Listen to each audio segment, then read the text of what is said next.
Hello and welcome to my review of the Space Marines Primaris Eradicators. One of these box sets will set you back £31.50, which is a fair chunk of money considering you're only receiving 3 Space Marines. However, you do get a huge number of spare parts, more than the Blade Guard veterans. Of course, their usefulness may well be limited to just other Eradicators. I didn't find these guys as fun to build as the Blade Guard veteran because they're essentially heavy support platforms. They're very rigid in their poses, both with the weapons themselves and their sense of movement. I mean, this is one of the side effects of having the torsos kind of moulded onto those legs. You're going to have exactly the same kind of torso and leg pose as all of the other models in the squad. Now, you are also more limited in the different models that you can make from this kit compared to the Blade Guard veterans. I know I'm comparing them a fair amount to that set, but they did come out exactly the same time, and they're both included in the Indomitus box set.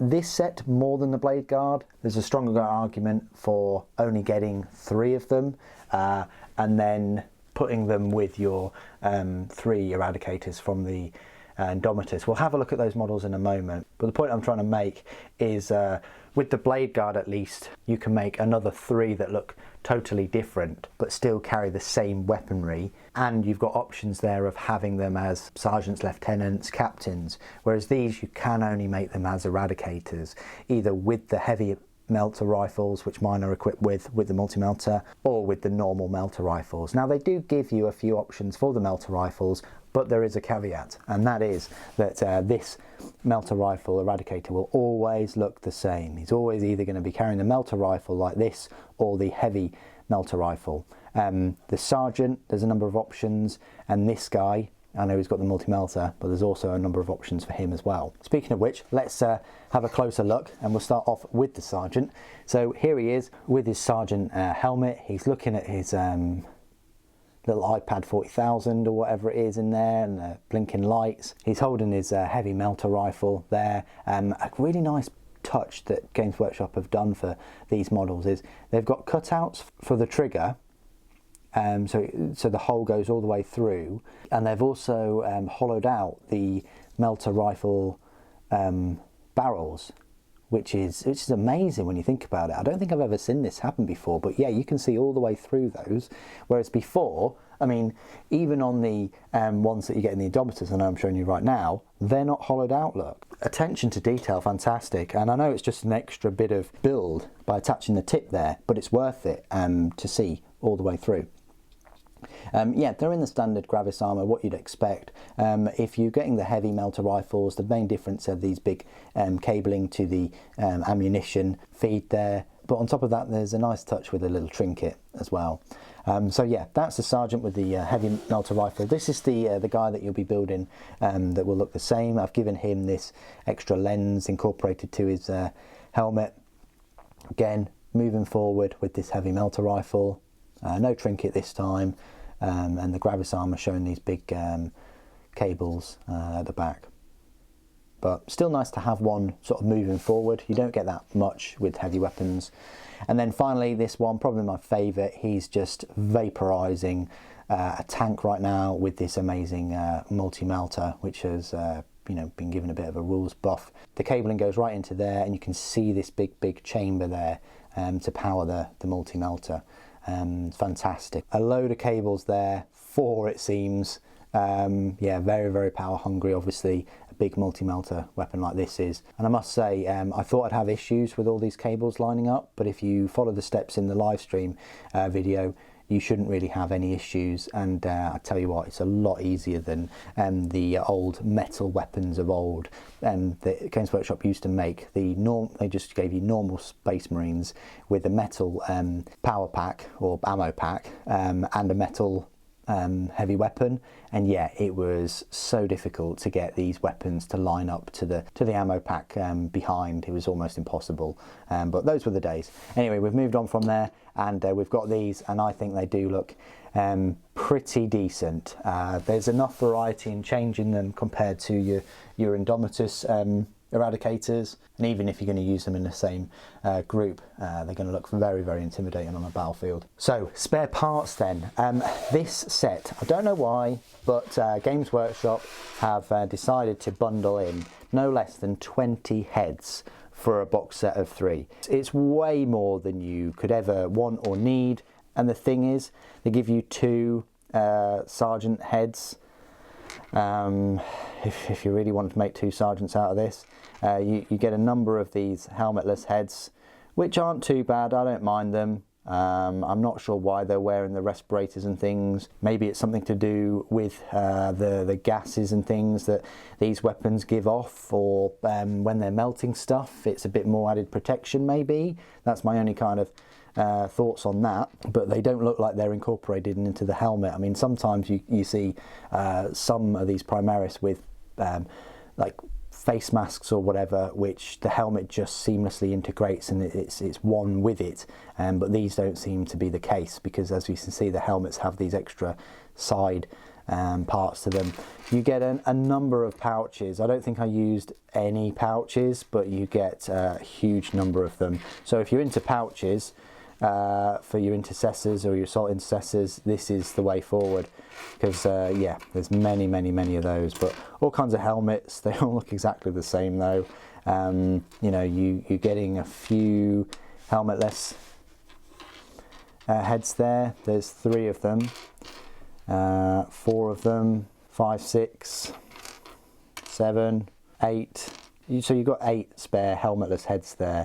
Some of the weapons as well. These would be the other options for the heavy melter rifles, or even melter rifles. A number of arms, number of pistols in holsters, number of extra like little bits and bobs, such as these tiny pouches, these accessories. You even get a magazine there. A few purity seals as well, and ore specs. It's been a long time since I saw one of those. Oh, there's 9, look, crikey.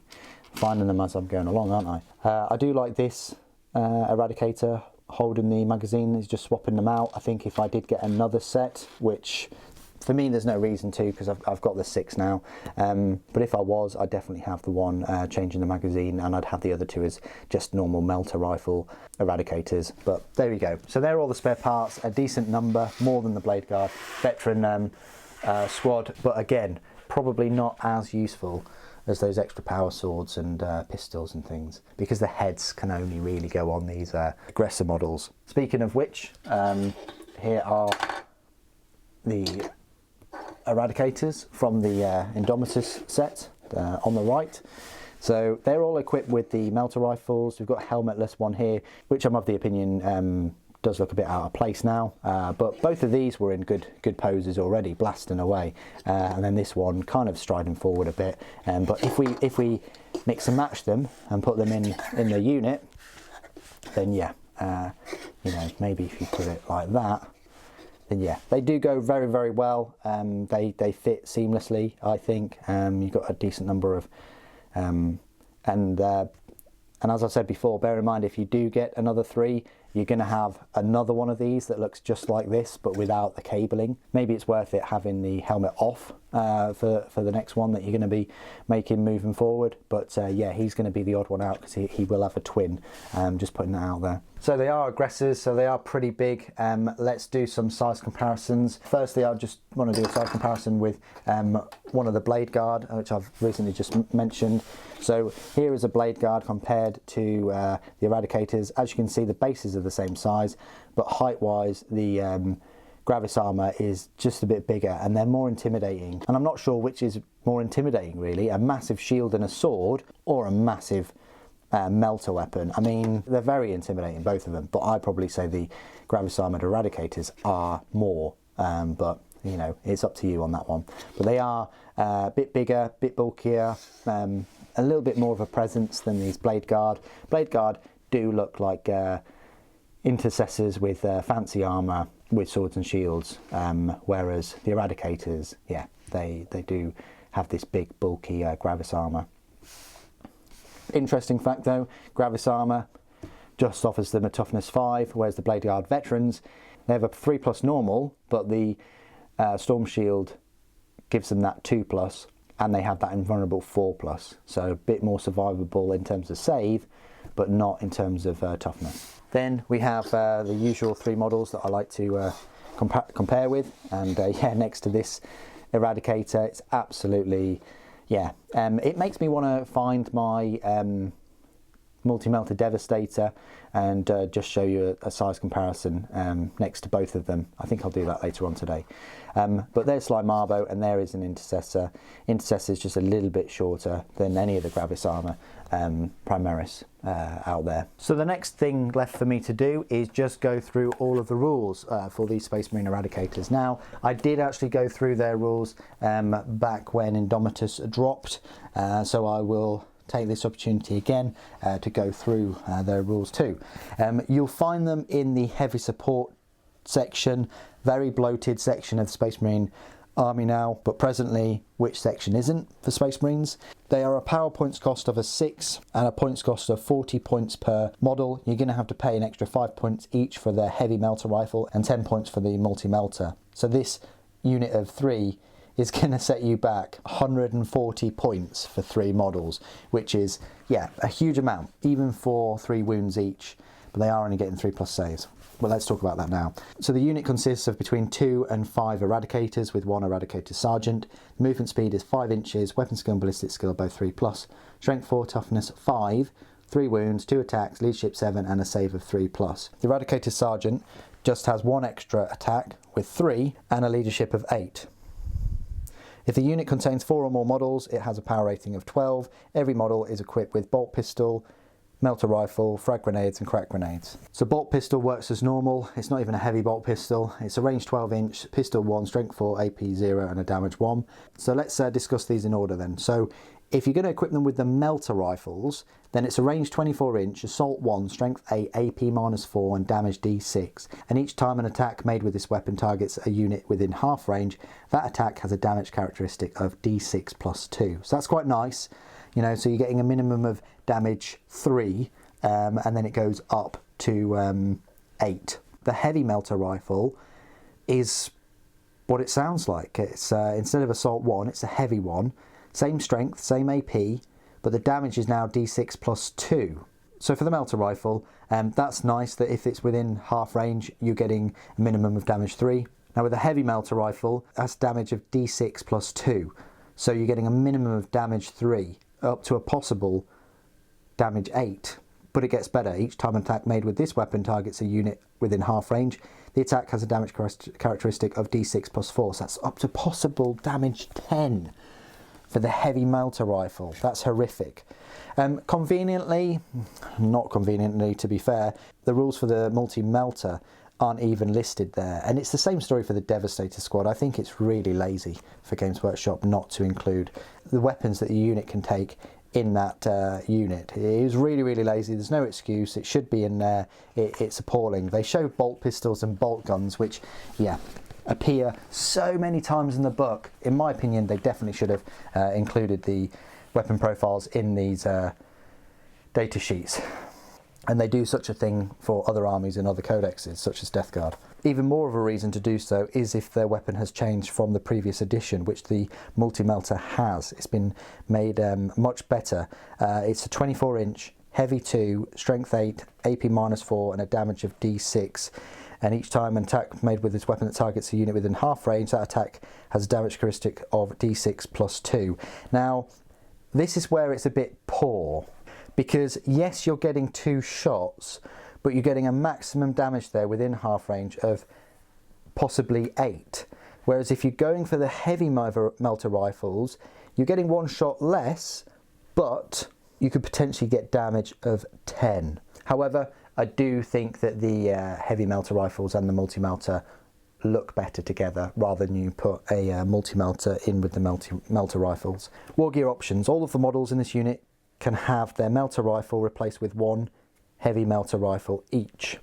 For every 3 models in this unit, 1 Eradicator's melter rifle or heavy melter rifle can be replaced with 1 multi-melter. So the way I'm reading this is you either have 3 with melter rifles or 3 with heavy melter rifles, with 1 of them having the multi-melter. Yes, that does mean that if you were to have 6 in a unit, you could have 2 multi-melters, which is pretty fantastic. Abilities: Angels of Death in combat squads, total obliteration. So this is a specific ability for this unit.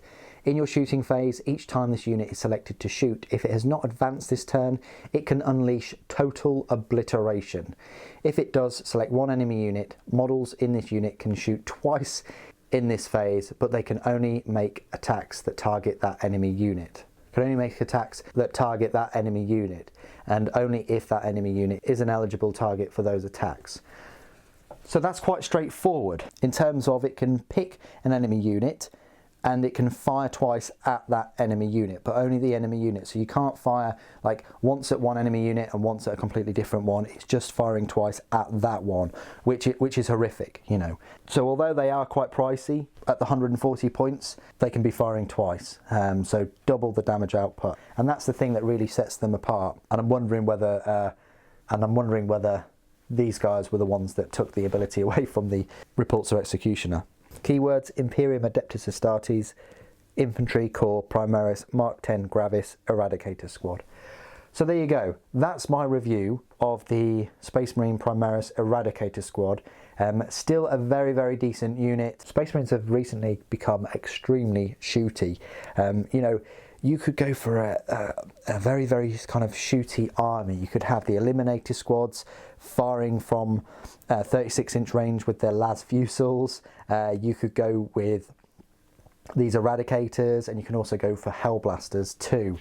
So if you wanted like an infantry-based shooty army, yeah, you can pick all of those 3 units there and back them up with you know, Repulsor Executioners and things. The thing is, other than Chaos, there's not a lot of armies that are, you know, Marine equivalent to that extent. I mean, yeah, you've got the Death Guard and you've got some Necrons, but Space Marines are becoming very, very shooty. It's a good job we're getting some balance with the Assault Intercessors and the Blade Guard Veterans. But what do you guys think of these Primaris Eradicators? Do you agree with me? Do you really think that this kit should have included 20 heads, or would it have been better to have melted those heads down and made a second multi-melter, even though you can't use 2 in one squad of 3? I think it would have been awesome if you could do that, because then I would have been running 1 unit of Eradicators with 2 multi-melters. And do you also think this set should have been a dual set? It's odd that Games Workshop are releasing both the Blade Guard and these Eradicators and them not be dual kits in terms of a secondary weapon option, which is in stark contrast to, I don't know, something like the Sisters of Battle, Seraphim and Zephyrim, or even the Adeptus Mechanicus, the Cerberus Raiders and the Sulphur Hounds. I guess maybe they can afford to do that for the poster child of Warhammer 40K with Space Marines and Primaris in particular. Please do put all of your thoughts and opinions down in the comments below. It'd be great to hear from you. Thank you ever so much for joining me today. Thank you for watching. The Emperor Protects.